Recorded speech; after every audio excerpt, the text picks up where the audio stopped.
Muito bem, pessoal, vamos ao nosso último assunto desse módulo de analógica. Dessa vez vamos conversar aqui um pouquinho sobre os tiristores. Esses tiristores são dispositivos de chaveamento e, portanto, não possuem controle de corrente no que se refere à intensidade dessa corrente, ou seja, não conseguimos variar o seu valor como nos transistores. Ou eles estarão em condução ou não. Ou eles se comportarão como uma chave aberta ou como uma chave fechada. Sua estrutura é constituída de no mínimo 4 camadas semicondutoras, numa sequência PN-PN, e nesse caso possuem 3 junções. Podem ser constituídos de 2 ou 3 terminais. Naqueles que apresentam 3 terminais, um desses terminais é para controle, onde em alguns deles é através desse terceiro terminal que provocamos o seu disparo, e em outros conseguimos através desse terminal até mesmo provocar o seu bloqueio. O tiristor surgiu no final dos anos 1950 e nas décadas seguintes provocou uma verdadeira evolução tecnológica na eletrônica de potência. A partir dos anos 1970 passou a ser utilizado em larga escala pela indústria. A principal vantagem dos tiristores é a de controlar grandes quantidades de energia. Essa característica faz com que ele seja utilizado principalmente no controle eletrônico de potência e na conversão de energia, como por exemplo nos circuitos retificadores controlados. Circuitos retificadores controlados são aqueles em que convertemos de CA para CC, e esse valor de CC pode variar desde 0 volts até o valor máximo proporcionado pelo tipo de circuito, coisa que no circuito retificador a diodos não é possível, não é mesmo? Pois teremos sempre um valor fixo de tensão na saída de acordo com o valor da CA que a gente está aplicando na entrada desse circuito e do tipo de circuito retificador que estamos usando. Nesse momento estudaremos somente 3 tipos de tiristores: o DIAC, o SCR e o TRIAC. A propósito, alguns pronunciam DIAC, TRIAC, DIAC ou DIAC, TRIAC ou TRIAC, qualquer coisa está valendo, tá bom? Existem outros, tá bom, pessoal? Existe mais de uma dezena de tipos de tiristores por aí, mas a gente vai ver um pouquinho melhor cada um deles no nosso próximo módulo, que é sobre conversores CACC. Vamos começar pelo DIAC. O DIAC é um dispositivo semicondutor de 2 terminais, conhecido também como diodo de comutação ou diodo de corrente alternada. Seu nome é uma sigla extraída da expressão em inglês diode AC, ou Diode for Alternating Current, né? Eles pegam um D daqui, o A do Alternating e o C de Current, formou o DIAC. É aquilo que a gente comenta de vez em quando com vocês, né? O nome das coisas aparece às vezes de coisas que não tem sentido, né? Esse aqui até que tem. Então a gente está tendo aí uma visão geral do seu aspecto físico.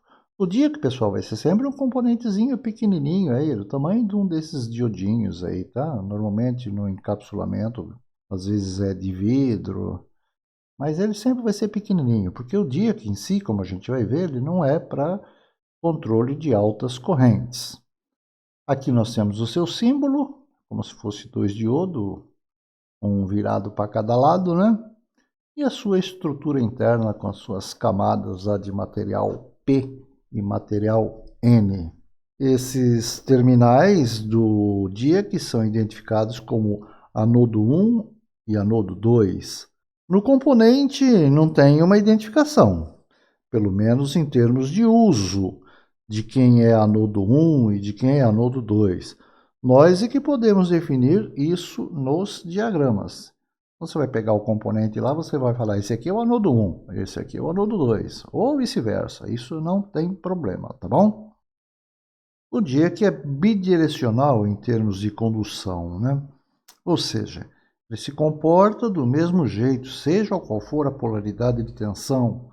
Em qualquer posição que o colocarmos, ele funcionará do mesmo jeitinho. Mas saiba que na sua constituição interna, o anodo 1 está conectado a uma pastilha do tipo N e o anodo 2 numa pastilha do tipo P. Então, como a gente tenta mostrar aqui na figurinha, se eu tiver positivo aqui e negativo aqui, ele vai conduzir. E se eu inverter a polaridade da tensão sobre ele, também vai conduzir do mesmo jeito, só que obviamente em sentido contrário. O seu disparo é dado espontaneamente quando a tensão entre seus terminais atinja o valor estipulado pelo fabricante para o tipo de dia que estivermos usando. À medida que a tensão sobre ele aumenta, não há circulação de corrente por ele, até que a tensão de disparo seja atingida. Comercialmente, encontramos dias com tensão de disparo a partir de 28 volts, podendo em alguns tipos chegar até 70 volts. Agora, após o disparo, o componente que apresentava uma impedância altíssima tem essa impedância reduzida ao mínimo, o que permite uma intensa circulação de corrente. Essa corrente é limitada apenas pela resistência do circuito externo. Quando isso acontece, o dia que entra em condução. Esse efeito cessa quando a corrente que circula no componente, ou a tensão sobre ele, se aproxima de zero. Então é isso, pessoal. Ele não tem como eu mandar ele disparar. Ele é fabricado, você compra o tipo com a tensão de disparo que você quer, nesses valores que a gente está falando aqui, ó, de 28 a 70 volts. Mas eu já falo para vocês, na grande maioria das vezes, o pessoal usa aí dieques com tensões de disparo da ordem de 30 volts, ou pouca coisa mais do que isso. Então, quando a tensão entre anodo 1 e anodo 2 atinge esse valor da tensão de disparo, ele se torna uma chave fechada. Agora, uma vez que ele entrou em condução, que ele é uma chave fechada, essa tensão sobre ele, entre os seus terminais, pode cair bastante, tá? Porque uma vez que ele entrou em condução, ele só vai parar de conduzir quando a corrente que estiver passando por ele cair abaixo de um valor mínimo. É uma tal de IH, uma corrente de manutenção. Esse IH normalmente é fornecido pelos fabricantes e esse dado nos informa qual é o menor valor de corrente que consegue manter esse sujeito em condução. É importante que isso fique claro, tá, pessoal? Cada tiristor, pelo menos esses 3 tipos que nós vamos estudar, cada um deles tem a sua forma de disparo, No caso desse nosso aqui, do dia que você está vendo que é através dessa tensão de ruptura. Mas todos eles, uma vez que entrou em condução, só vão deixar de conduzir em função da corrente que está passando por ele, tá? Isso é importante a gente saber. Você vai encontrar por aí autores que escrevem que ele vai parar de conduzir quando a tensão entre os terminais caírem a zero. Isso não é totalmente mentira, porque se você estiver trabalhando com circuito resistivo, quando a tensão cair a zero, a corrente também vai cair a zero, então ele vai deixar de conduzir. Mas nós, na nossa área, trabalhamos bastante com circuitos indutivos. E a gente sabe que nos circuitos indutivos existe defasamento entre tensão e corrente. Então pode acontecer da tensão entre anodo 1 e anodo 2 estar em 0 volt, mas a corrente ainda está no seu valor máximo, E ele vai parar de conduzir aí? Claro que não, porque ele para de conduzir só quando essa corrente aqui chegar muito próximo a zero. Então isso é bom que fique claro, pessoal, pelo menos para esses tipos de tiristores que nós vamos estudar aqui, tá legal? Só param de conduzir quando a corrente que está passando pelo componente cair abaixo desse valor dessa corrente de manutenção. Vemos aqui a sua curva característica, A gente pode ver aqui nesse eixo tensão, nesse eixo corrente. A gente pode ver que ele só entra em condução, de fato, quando atingir aquela tensão de ruptura. Uma vez que ele atingiu essa tensão de ruptura, ele entra em condução, começa a conduzir corrente, aí essa tensão pode cair a valores realmente bastante baixos. Claro que antes dele entrar em condução, a gente tem uma pequena corrente de fuga aqui, isso é normal, não existe componente perfeito. Mas pelo que vimos na descrição do funcionamento, que eu acabei de dar para você, dá até para a gente se perguntar, né? Mas para que serve um componente que só faz isso? Pois é, ele sozinho realmente não serve para quase nada. Mas a gente vai ver que ele é bastante utilizado em circuitos de disparo de outros tiristores, como por exemplo os SCRs e os TRIACs. Nós vamos ver mais para frente e a gente vai estudar circuitos de disparos desses SCRs, desses TRIACs, que a gente vai utilizar esse dia aqui. Só para fechar esse assunto, né? Vamos analisar o seu funcionamento nesse circuito dado aí, tá certo? É claro que os valores de pico da CA tem que ser maior que a tensão de disparo do nosso DIAC, né? Caso contrário, teremos um circuito aberto permanentemente, né? Se a tensão de pico atingida aqui por essa CA não atingir a tensão de disparo, ele nunca vai virar uma chave fechada. Então, está um circuito aberto. Agora, uma vez que esses valores de pico atingem a tensão de disparo, ele se torna uma chave fechada. Então, olha só, vamos acompanhar aqui a senoide, a tensão de entrada, né? Ó, a tensão sai de zero, vai aumentando, aumentando, aumentando. O dia que é uma chavinha aberta. Tenho tensão na carga? Não. Tensão na carga está em zero. Toda a tensão da fonte, enquanto ele não entrar em disparo, enquanto ele não entrar em condução, está sobre ele. A partir do instante que a gente atingiu a tensão de disparo, ele se torna uma chave fechada. Então a tensão sobre ele cai praticamente a zero. Se a tensão sobre ele cai a zero, toda a tensão da fonte está sendo aplicada na carga, né? E vai embora. Quando ele chegar em zero, porque aqui é um circuito resistivo, então quando a tensão chegar em zero, a corrente chega em zero, ele deixa de conduzir, se torna uma chave aberta. Tensão inverteu, né? Inverteu a polaridade da tensão. Ele começa a aumentar negativamente. Enquanto não atingir a tensão de disparo, toda a tensão da fonte está sobre ele. Consequentemente, sobre a carga, a gente tem zero. Para que ele atingir a tensão de disparo, ele se torna uma chave fechada, a tensão sobre ele cai a zero, então toda a tensão da fonte está sobre a carga. Chegou em zero, como tensão e corrente estão em fase, ele deixa de conduzir. E aí tudo se repete, né, nos próximos ciclos. É assim que funciona. Veja bem, pessoal, se eu colocasse aqui, ao invés de uma fonte de CA, uma fonte de CC, esse cara ia funcionar? Claro que vai, né? Ele não distingue CA de CC, ele distingue um valor de tensão. Se o valor de CC que a gente tivesse aqui for abaixo da sua tensão de disparo, teríamos um circuito permanentemente aberto, né? Ele não ia entrar em condução nunca. Agora, por outro lado, se o valor da tensão CC que eu aplicasse aqui fosse maior do que a tensão de disparo, ele seria permanentemente uma chave fechada. Tá? Não tenho como mandar ela abrir, né? Ela só abre quando a corrente que estiver passando por ela, então, for muito próximo de zero. Então é isso, tá? O dia que mostrado para vocês, apresentado para vocês. E ele só faz isso, tá? Não queira que ele faça mais do que isso, que ele não vai conseguir. Vamos falar um pouquinho sobre o SCR. SCR vem daqui, né? Silicon Controlled Rectifier. Ou seja, ele é um retificador controlado de silício. O SCR é o tiristor mais comumente empregado no controle de altas potências. É um tiristor unidirecional, com 4 camadas e 3 terminais. Os terminais são denominados de anodo e catodo, como no diodo. Só que nesse SCR nós temos um terceiro terminal chamado gate.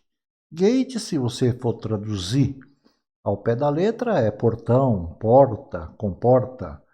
Em português, muita gente costuma chamar esse terminal aqui de gatilho. que não é uma tradução, né? Mas representa bem o que ele faz, né? Porque é nesse terminal que nós vamos provocar o disparo desse sujeito aqui. Então é no gate ou no gatilho que nós vamos fazer com que esse camarada entre em condução. Aqui nessa figura a gente está vendo o seu símbolo com a identificação dos terminais e a sua estrutura interna. Como eu disse, é através desse gate, então, que teremos um certo controle sobre a condução ou não do componente. Quando eu digo um certo controle, é porque não teremos o controle total do componente, como veremos no seu funcionamento. Existem SRs para o controle dos mais variados valores de correntes e, portanto, de diversos tamanhos, o que implica em invólucros ou encapsulamentos diferentes. Vemos aqui na figura alguns tipos de encapsulamentos em que os SRs são apresentados para a gente. Como podemos notar, existem SRs bem pequenininhos, né, a partir de encapsulamentos aqui TO92, até encapsulamentos com tamanho bem maiores, né? E a gente já sabe que o tamanho do encapsulamento, né, o tamanho do invólucro, tem a ver com a corrente que o componente eletrônico controla. Quanto ao seu funcionamento, podemos fazer uma analogia com transistores, como vamos mostrar nessas figurinhas aqui, ó. Então, olha só, temos dois transistores, né? Ó, transistor T1, NP, transistor T2, NPN. Note que o coletor de T2 está na base de T1 e o coletor de T1 está ligado na base de T2. Nessa junção aqui, ó, coletor base de T2, temos o gate. O emissor de T1 é o anodo e o emissor de T2 é o catodo do nosso SR. Uma tensão positiva aplicada nesse ponto aqui, que a gente está chamando de gate, vai polarizar diretamente a junção base-emissor desse transistor 2, NPN, colocando ele em condução. Na verdade, ele vai entrar em saturação. Isso permite a passagem de corrente através do seu coletor, que será a corrente de base do transistor T1. Se o anodo, que na verdade é o emissor de T1, for positivo, a junção emissor-base desse transistor T1 será diretamente polarizado e fará com que ele sature. Se ele satura, eu vou ter corrente de coletor. Essa corrente de coletor de T1 vai ser aplicada então na base de T2, mantendo então ele saturado. Removidos a tensão e a corrente de gate, o nosso SCR aqui, né? Estamos falando que isso aqui está representando o funcionamento do SCR, né? Ele estará ou continuará ainda em condução devido ao ciclo. O NPN supre o PNP e o PNP supre o NPN. Quando eu digo supre, é que esse aqui proporciona a corrente de base para esse para manter ele em condução. Enquanto esse aqui estiver em condução, eu vou ter corrente de base nesse outro transistor. Então fica um ciclo fechado, né? Um mantém o outro em condução. Mas veja que para isso acontecer, o meu anodo está positivo em relação ao catodo. É isso que a gente está mostrando aqui nessa terceira figurinha, né? Olha, um transistor suprindo o outro. Esse camarada vai continuar operando até que a corrente entre anodo e catodo seja interrompida. Ou não precisa necessariamente ser interrompida. Se essa corrente cair abaixo de um valor mínimo de uma corrente de trabalho aqui, que é a chamada de corrente de manutenção. Essa corrente de manutenção é um valor mínimo de corrente necessário para que mantenha isso aqui em condução. Ou, no SR de verdade, que mantenha o SR em condução. Se a corrente entre anodo e catodo cair abaixo desse valor, então ele deixa de conduzir, se torna uma chave aberta. Vamos aqui numa figurinha tentar resumir isso que a gente já falou até agora sobre o SR. A gente disse que ele é unidirecional. E o que significa ele ser unidirecional? Significa que ele conduz num único sentido. Então, para que ele conduza, é necessário que ele esteja polarizado diretamente. Anodo mais positivo do que o cátodo. Só que, para ele entrar em condução, é necessário receber um pulso positivo no gate. Então, a gente precisa aplicar um pulso nesse terminal aqui para que ele entre em condução. Agora, se ele estiver polarizado inversamente, pessoal, não adianta você aplicar pulso aqui no gate que ele não vai conduzir. Como a gente tem que aplicar pulso nele para ele entrar em condução, então ele entra em condução na hora que a gente quiser. Quer dizer, na hora que a gente quiser. Na hora que a gente quiser, mas ele tem que estar polarizado corretamente, né? Senão, ele está polarizado inversamente. Eu quero que ele conduza a partir de agora. Não adianta nada, né? Então, pelo fato dele só começar a conduzir na hora que a gente aplicar um pulso nele, que a gente diz que ele é controlado. Agora, uma vez que ele foi disparado, uma vez que ele entrou em condução, ele só vai deixar de conduzir quando a corrente que passar por ele, corrente aqui entre anodo e cátodo, cair abaixo de uma corrente chamada corrente de manutenção, identificada por IH. Essa corrente de manutenção é o menor valor de corrente passando por ele que consegue mantê-lo em condução. Quanto eu posso passar de corrente aqui por ele depende do componente. A gente viu que tem pequenininho, tem grandões, né? Agora, para ele parar de conduzir, essa corrente tem que cair a valores mínimos. Veja que, tal qualmente lá no dia aqui, né? Eu não estou falando que ele deixa de conduzir a hora que a tensão entre anodo e cátodo cair a zero. Eu estou falando que ele deixa de conduzir em função da corrente. Porque não se esqueçam, a gente vai estar muitas vezes com um camarada desse aqui controlando uma carga indutiva. Então pode acontecer da tensão entre anodo e cátodo estar em zero, mas a corrente não. Então guarde bem isso, como eu alertei vocês lá no dia aqui.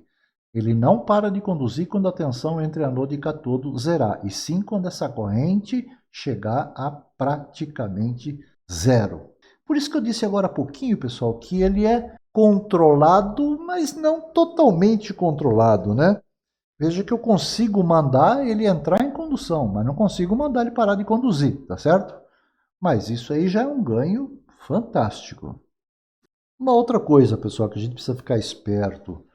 O SR, e não só ele, né? Qualquer outro semicondutor, eles são extremamente sensíveis, apesar de serem capazes de conduzir altas correntes. Eles podem ser facilmente danificados se um de seus limites característicos for ultrapassado. Como ele é constituído por junções semicondutoras, ele necessita de pouco tempo para que a temperatura da junção atinja valores de fusão. A gente até vai ver lá quando estiver falando sobre conversores e inversores de frequência, principalmente em conversores, a gente vai usar muito o SR. E você vai ver lá que nós vamos falar em alguns circuitinhos de proteção do SR contra variações bruscas de tensão ou variações bruscas de corrente. É uma forma da gente proteger o componente. Por enquanto, vamos nos ater somente ao seu funcionamento. Olha aí a curva característica do SR. A curva característica nos mostra graficamente os seus limites de tensões e correntes. Esses valores em números são dados nas datasheets em suas características elétricas, e para o estudo do seu funcionamento é o que nos interessa. O fabricante fornece em seus manuais tantas outras informações sobre o componente, não é mesmo? Mas, como eu disse, para o estudo do funcionamento, as características elétricas já é suficiente. Não que as demais informações não sejam importantes, né? Como, por exemplo, um projetista. Ele vai precisar saber até mesmo o diâmetro dos terminais, a distância entre eles e outras informações que o fabricante fornece nos seus manuais. Observe pela curva característica que poderá acontecer o disparo do SR mesmo sem a aplicação de pulsos no gate. Isso se a tensão direta aplicada entre anodo e cátodo atingir ou for superior à tensão de ruptura direta. Isso que a gente está mostrando aqui no gráfico, né? A tensão de ruptura direta. Então, se a tensão entre anodo e cátodo atingir esse valor aqui, ele entra em condução, sem receber pulsos no gate. É desejado isso? Não, não é desejado, né? Então, a gente sempre vai trabalhar com valores de tensão entre anodo e cátodo abaixo disso, né? Então, qualquer outra região aqui, ele só vai entrar em condução na hora que eu mandar. Isso não vai danificar o componente, pessoal. Simplesmente teremos uma condução indesejada. Da mesma forma, quando ele polarizado inversamente, então para o lado de cá desse eixo, né, e para o lado de baixo desse outro eixo horizontal, ele também pode entrar em condução quando se ultrapassa a tensão inversa de pico, que a gente está representando aqui. É o mesmo que acontece lá com o diodo, né, pessoal? Nesse caso, em ambos, tanto no SR quanto no diodo, se atingir essa tensão reversa aqui, o componente será danificado. Vamos dar uma olhadinha rápida no seu funcionamento em dois tipos de circuitos. Temos aqui um SR controlando uma carga resistiva em um circuito alimentado por CC. Vamos considerar que a tensão aplicada ao circuito seja menor que a tensão de ruptura direta do SCR. Nesse caso, o SCR não conduz e teremos um circuito aberto, com 0 V sobre a carga e toda a tensão da fonte sobre o SCR, sobre os terminais anodo e cátodo do SCR, porque nesse momento ele está se comportando como uma chave aberta. A gente chama essa tensão aqui sobre o SR, a tensão entre os seus terminais, de tensão VAK. Ao aplicarmos um pulso de tensão aqui no gate, como o SR está polarizado diretamente, né? Ó, tem o anodo mais positivo do que o cátodo. Ele entrará em condução. Dessa forma, teremos sobre a carga praticamente toda a tensão da fonte, não é isso? Digo praticamente toda a tensão da fonte porque a gente vai ter uma pequena queda de tensão aqui no SCR, né, devido às suas junções. No SCR, essa tensão é um pouquinho maior do que nos diodos. Lembrem-se que no diodo temos apenas uma junção PN, enquanto que aqui no SCR temos 3 junções. É claro que esse valor é um dado de manual e conseguimos, portanto, saber qual é. Basta dar uma consultadinha no manual. Mas aí entra um problema, né, pessoal? Conseguimos colocar o SCR em condução no instante em que a gente quis. Mas e como vamos desligá-lo, digamos assim, né? Eu disse que o SCR, uma vez disparado, só deixará de conduzir quando a corrente que estiver passando por ele cair abaixo daquele tal valor de corrente de manutenção. E não vejo nesse circuito como isso pode acontecer. Nesse exemplo de utilização, não temos como desligar, digamos assim, o SCR, né? Não temos como colocar ele em bloqueio, como colocar ele em corte. A nossa única saída é cortar a alimentação do circuito ou abrir o circuito em qualquer ponto, fazendo com que cesse a circulação de corrente. Então nunca vou utilizar o SR no circuito alimentado por CC? É usado sim, pessoal. Mas aí entram outros circuitos na jogada só para colocar o SR em corte. Mas isso não vem ao caso nesse momento. Olha só, agora temos o mesmo circuito, o mesmo SR, a mesma carga, só que agora alimentado por uma fonte de CA. Pessoal, os valores de tensão dessa fonte de CA têm que estar dentro dos limites das tensões de funcionamento do SCR, né? O valor de pico dessa CA aqui não pode ser superior àquela tensão de ruptura direta do SCR, né? Senão ele vai entrar em condução espontânea sem que a gente aplique um pulso aqui no gate. Isso não é desejado. Mas dentro das condições normais de funcionamento, como já sabemos, se não for aplicado um pulso no gate do SCR, ele não entrará em condução. Teremos um circuito aberto, né, com 0 V sobre a carga e toda a tensão da fonte, né, sobre o SCR. Para colocarmos ele em condução, devemos aplicar um pulso de tensão no seu gate. Esse pulso deve ser dado durante o tempo em que ele estiver polarizado diretamente, né? Ou seja, no semiciclo positivo da CA. No semiciclo negativo, não vai adiantar a gente aplicar pulso em seu gate, porque ele estará polarizado inversamente e não vai entrar em condução mesmo. Mas vamos supor que apliquemos um pulso no seu gate no instante correto e ele entra em condução. Daí a bem pouco tempo, ao final do semiciclo positivo, a tensão atingirá o valor de 0 volt. E como a carga é resistiva, a corrente também vai atingir zero nesse instante. Portanto, o SR vai entrar em corte.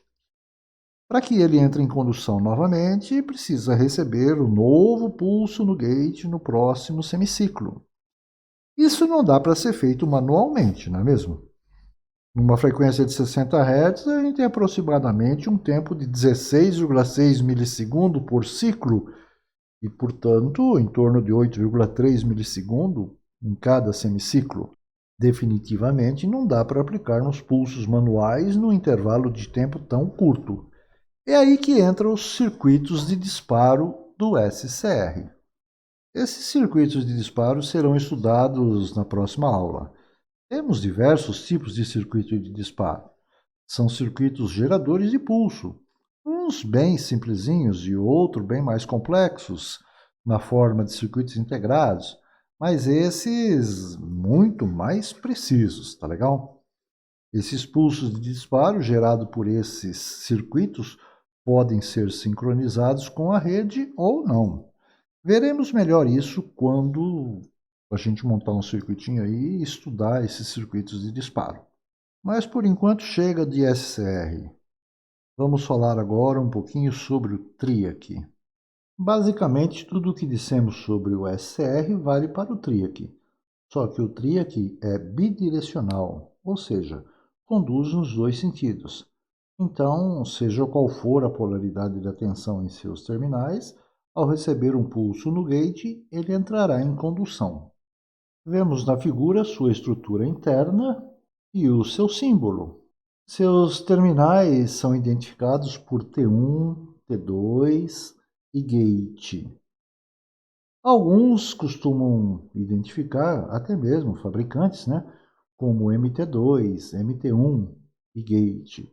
Tanto faz, T1, T2, MT1, MT2, dá na mesma, tá? Mas o que interessa é que uma vez em condução, esse camarada vai se comportar igualzinho ao SR. Aliás, para efeito de análise, podemos considerar o TRIAC como dois SCRs em antiparalelo, como a gente está mostrando aqui na figura. Essa figura representa o funcionamento do TRIAC, como se fosse feito com dois SCRs, então, em antiparalelo. Veja que um está olhando para cima, outro está olhando para baixo. Seus dois gates estão ligados junto, num único terminal. Seria o gate do TRIAC. E aí, a junção desse catodo com esse anodo, desses dois SCR, forma o T2, e o anodo com o catodo desse outro SCR aqui me forma o terminal T1. Olha só, se T2 for mais positivo do que T1, significa que o SCR2 está polarizado diretamente e o SCR1 inversamente. Se eu der um pulso aqui no gate, o SCR2 vai entrar em condução. Aí acontece tudo aquilo que a gente sabe que acontece com o SCR, Só vai parar de conduzir quando a corrente que estiver passando por aqui cair abaixo daquele valor da corrente de manutenção. Se a polarização estiver invertida, T1 mais positivo do que T2, quem está polarizado diretamente agora é o SCR1. Portanto, o SCR2 está polarizado inversamente. Se eu der um pulso no gate, quem vai entrar em condução, então, é o SCR1. E aí, é um comportamento normal, como se fosse um SCR, Entrou em condução, só vai parar de conduzir quando a corrente entre anodo e catodo cair a valores muito próximos de zero. Aquela famosa corrente de manutenção. Aqui temos um resuminho, então, do TRIAC, Então, a gente diz que ele é bidirecional, ele conduz nos dois sentidos, Não importa qual seja a polaridade da tensão nos seus terminais T1 e T2, que se eu aplicar um pulso no gate, ele vai conduzir ou no sentido ou no outro. A gente diz que ele é controlado porque para ele entrar em condução ele precisa receber o pulso no gate. Agora, uma vez disparado, ele só vai deixar de conduzir quando sua corrente cair abaixo da corrente de manutenção. E é aquele valor mínimo de corrente que vai manter ele em condução. Vemos aqui a sua curva característica. Veja que ela é simétrica, né? O que acontece do lado de cá, acontece do lado de cá, né? Porque ele é bidirecional. Ele conduz quando estiver nessa situação aqui, ele vai conduzir quando estiver nessa situação aqui, né? Veja que a tensão de ruptura direta, mesma coisa do SR, tá, pessoal? Se eu atingir essa tensão de ruptura direta, ele vai entrar em condução, mesmo que eu não aplique pulso no gate. Então, a gente deve trabalhar sempre um pouco abaixo desse valor de tensão. Aí, em qualquer região dessa aqui, que eu aplicar um pulso no gate, ele entra em condução. Uma vez que ele entrou em condução, olha, a tensão entre ano de catodo pode cair a valores quase a zero, né? Quase a zero, que ele vai continuar em condução, tanto num sentido quanto no outro. Normalmente os TRIACs são fabricados para controle de correntes menores que o SR, tá bom? Isso significa que não são utilizados em potências tão elevadas. Seu uso se dá principalmente em controle de velocidade de pequenos motores de CA, no controle de temperaturas e no controle de iluminação, normalmente. Por tudo que falamos até agora, é quase que desnecessário falarmos que seu uso se dá basicamente em CA e que precisamos, então, de um circuito de disparo. Só que agora, com o TRIAC, precisamos ter pulsos no gate nos dois semiciclos ACA. E esses pulsos deverão ser compatíveis com a polaridade da tensão aplicada em seus terminais T1 e T2, diferentemente do SR, que, como conduz num único sentido, basta aplicar pulsos no gate quando do semiciclo que o polariza diretamente. Nas próximas aulas eu mostrarei esses tiristores em funcionamento e vocês farão ensaios práticos com eles. Durante a explicação desse circuito, chamarei a atenção de vocês quanto à polaridade desses pulsos de disparo, tanto no SR como no TRIAC. Bem, pessoal, é isso. Só nos falta a parte prática, então, sobre tudo isso que acabamos de comentar. E com isso encerramos esse módulo de eletrônica analógica. Mas não é o fim, né? A eletrônica analógica sempre vai estar presente nos assuntos que abordaremos nos próximos módulos. Ela é a base de tudo que está por vir nos nossos próximos assuntos. Mas como o nosso curso e na eletrônica em geral, os assuntos são divididos em módulos, nesse ficamos por aqui. Falamos em breve com outro tipo de abordagem da eletrônica, a chamada eletrônica digital, que, é claro, não existiria sem a maioria dos componentes que estudamos em analógica. Mas o enfoque, a forma de analisar os circuitos é diferente. Muita coisa lá já está pronta, é só aprender a juntar e se divertir. É uma moleza. Até lá então, pessoal.